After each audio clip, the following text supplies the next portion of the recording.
네, 이재명 대통령이 오늘 새벽 G7 정상회의가 열리는 캐나다에 도착해 취임 후 첫 정상 외교 일정을 시작했습니다. 한편 중동 사태가 G7 정상회의의 주요 의제로 떠오른 가운데 도널드 트럼프 미국 대통령이 중동 상황을 이유로 G7 일정을 단축해 조기 귀국하는데요. 관련 내용들 봉영식 연세대 개건 교수와 함께 이야기 나눠보겠습니다. 어서 오십시오. 안녕하십니까? 예, 안녕하십니까? 네, 이재명 대통령이 G7 정상회의가 열리는 캐나다에 도착했습니다. 각국의 정상들을 숨가쁘게 만나고 있는데 먼저 이번 G7 정상회의 참석 의의부터 좀 짚어볼까요?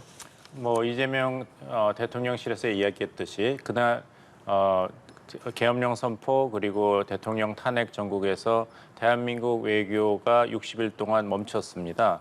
그래서 당시 트럼프 행정부의 국방장관, 국무장관 그리고 안보수장이 동아시아를 순방할 때 한국을 들리지 않았죠. 왜냐하면 이제 한국 정부의 그런 안정적인 모습이 아주 갖춰지지 않았기 때문에 한미 동맹이 중요하고 경제 협력도 중요하지만 그 대표성이 아직 불확실한 한국 정부와는 큰 틀에서 공식적인 합의를 할 수가 없는 상황이었습니다. 하지만 이번에 이재명 정부의 출범으로 인해서 한국 정부가 주권 국가로서 국제 무대에서 책임 있는 이런 외교 안보 활동을 할 수 있는 계기가 마련이 되었기 때문에 이번 G7 정상회의에 이재명 대통령이 참석한 것은 한국 정부가 주권 국가로서 국제관계에 대비를 다시 하였다. 그리고 다자 무대 그리고 특히 민주주의가 회복된 한국의 모습을 확인하는 그런 계기입니다. 거기다 오늘 이번에는 또 이제 발언도 예정이 되어 있습니다. 에너지 또 에너지 연계, 인공지능 관련해서 이제 발언을 하게 되는데 이건 또 어떤 의미라고 저희가 봐야 될까요? 이번에 이제 캐나다가 의장국인 G7 정상회의에서 바로 이런 글로벌 공급망의 안정성 확보 그리고 첨단 기술에 대한 각국과 국제사회의 경제적인 그리고 법적인 대응이 주제였습니다. 여기에 발맞춰서 한국을 대표하는 이재명 대통령이 참가국 정상들 앞에서 이런 메시지를 전달하는 기회로 된 것입니다. 즉 민주 한국이 귀환했을 뿐만 아니라 경제, 기술 강국인 한국과 어떤 식으로 협력을 할 수 있을지 그 기회 그리고 협력 가능성을 이제 소개하는 좋은 자리가 될 것입니다. 예, 지금 도착해서 굉장히 각국 정상들을 숨가쁘게 만나고 있고 지금 호주 총리와 남아공 대통령과 양자회담했고 지금 호주 총리와도 만났고요. 이제 일본 정상회담, 각국 정상회담 가능성 계속해서 열려 있는데 지금까지 만난 정상들 또 일본과의 만남도 상당히 기대가 되는 부분도 있고요. 어떤 부분 주목해봐야겠습니까?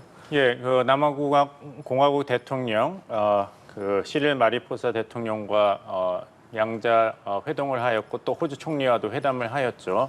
저는 이 소식을 굉장히 반갑게 받아들였습니다. 예. 왜냐하면은 G7 정상회의에 참석하는 이재명 대통령의 외교 행보가 G7이라는 다자 무대에 가는 길인데 너무 초점이 트럼프 대통령과 만나냐 또 거기에 더해서 일본 이시바 총리와 양자 회담을 하느냐 이런 한미 간의 그 양자 정상회담의 가능성에만 초점이 맞춰져 있었던 우려가 있었습니다. 사실 G7은 양자 외교의 무대가 아니지 않습니까?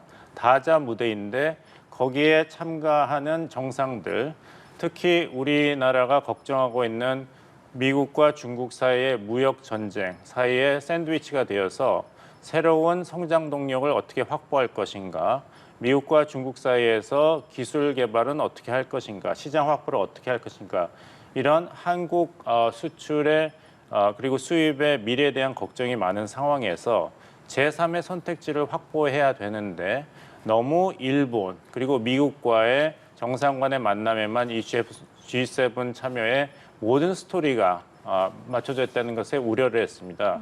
사실 한국 경제의 미래를 본다면 인도라든지 인도네시아, 캐나다, 남아프리카 공화국 이런 한국과 더 협력을 도모할 수 있는 국가 정상들이 참여하는 이 다자 무대 외교의 장에서 이재명 대통령의 행보가 너무 일본, 미국에만 맞춰져 있는 것이 아닌가 우려를 했는데 다행히 호주 총리와의 면담을 하였고 특히 호주와 한국은 가장 높은 수준의 외교 관계를 맺은 국가입니다.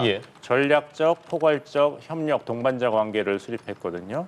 이것은 한국과 중국과의 관계보다도 더 높은 수준입니다. 또 호주는 오커스의 멤버이고 쿼드의 멤버이기도 하기 때문에 인도태평양에서 경제 협력뿐만 아니라 안보 협력에서도 중요한 역할을 하고 있고 특히 미국과 영국이 호주에 대해서 핵 잠수함 개발 수주를 주었는데 아직 진척이 없는 상황입니다. 여기에 예. 대한 논란이 불거지고 있는데 여기서 조선업 강자인 한국이 어떤 식으로 호주와 협력할 수 있는지 그것을 논의했다면 금상첨화라고 생각합니다. 또 남아프리카 공화국은 그냥 초청을 받은 것이 아니죠. 시릴 마리포사 대통령이 백악관에 가서 트럼프 대통령과 정상회담을 했지 않습니까? 그때 이제 트럼프 대통령이 그 백인 농부들에 대한 폭력 비디오를 보여주면서 그것이 전부인 양 언론에는 보도가 되었지만 우리가 한번 생각해 본다면은 그렇게 까다로운 트럼프 대통령이 왜 남아프리카 공화국 대통령을 그 바쁜 외교 일정에서 백악관에 초청해서 양자회담을 가졌는지 이것은 아프리카에서 남아프리카 공화국이 어떤 잠재력과 중요성을 가지고 있는지를 사실 보여주는 사례입니다. 예. 이 남아프리카 대통령과 이재명 대통령이 만나서 의견 교환을 했다는 것은 굉장히 시형 외교 추진 차원에서 좋은 실질적인 결실이다 이런 말씀을 드리겠습니다.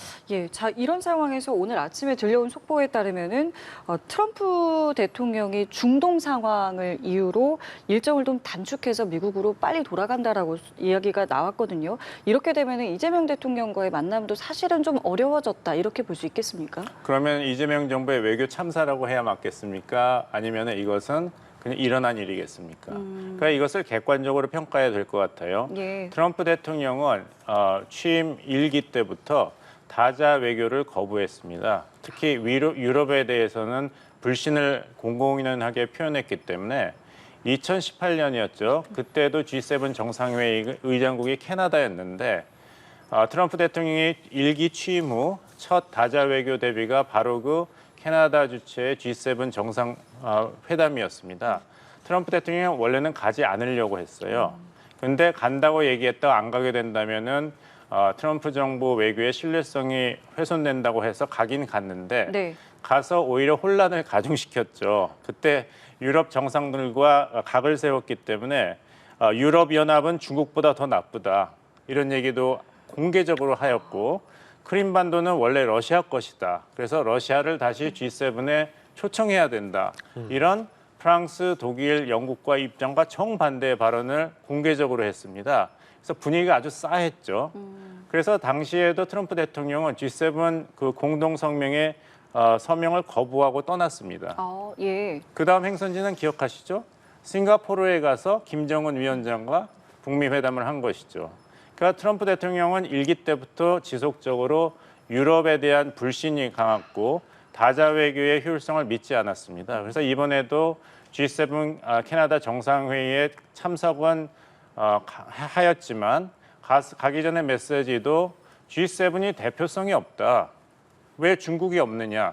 G7이 세계 경제에 대해서 논의하는 엘리트 국가들의 모임이라면 왜 세계 경제 2위인 중국이 없느냐? 현실을 봐야 된다. 예. 그러니까 패권주의적, 일반주의적 입장에서 트럼프 대통령은 중국과 경쟁하고 반목이 있지만 실질적인 결과를 도출할 장이 돼야 되는데 이 유럽 국가들은 과거 회기에 이데올로기만 집착해서 현실을 거부하고 있는데 나는 모든 외교를 거래로 한다. 따라서 실질적인 거래 결과를 낼 수 있는 당사자, 중국도 와야 되고 러시아도 다시 초청해야 된다. 이런 얘기를 해서 시작부터 2025년 G7 정상회의는 분위기가 안 좋았고 예. 사실 트럼프 대통령이 이제 조기 귀국을 결정했지만 그 전부터 주최 측에서는 공동 성명에 트럼프 대통령이 서명을 안 할 거다. 그래서 여러 가지 서명을 안 할 것 같지만 준비는 해야 된다. 이런 상태였습니다. 미국에서 트럼프 대통령이 조기 귀국을 한다는 소식을 들려왔고 그 이후로 중동 상황을 들었는데 뭐 여러 가지 당연히 복합적인 이유가 포함되어 있다고 말씀해 주셨는데 앞서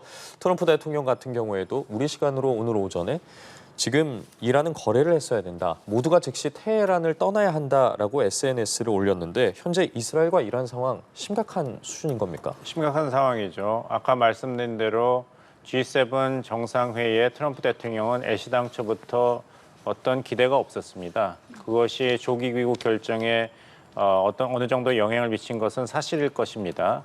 하지만 결정적인 계기는 미국이 깊숙하게 개입돼 있는 이란과 이스라엘 간의 무력 충돌 사태, 그것이 어떤 결정적인 그런 포인트에 도달했기 때문에 여기서 미국이 어떤 전략적인 결정을 할지 굉장히 중대한 그 시점이 왔다는 것도 분명히 작용을 했을 것입니다. 왜냐하면 트럼프 대통령이 이제 귀국을 결정하면서 백악관 보도에 따르면은 백악관 내 국가안전보장실에 긴급 회의를 준비하라고 지시를 했다고 해요. 그런 예. 걸 본다면은 그냥 G7에 대한 그런 호의가 없기 때문에 귀찮아서 시간 낭비라고 생각해서 조기 귀국을 했다. 이것만으로는 설명이 되지 않습니다.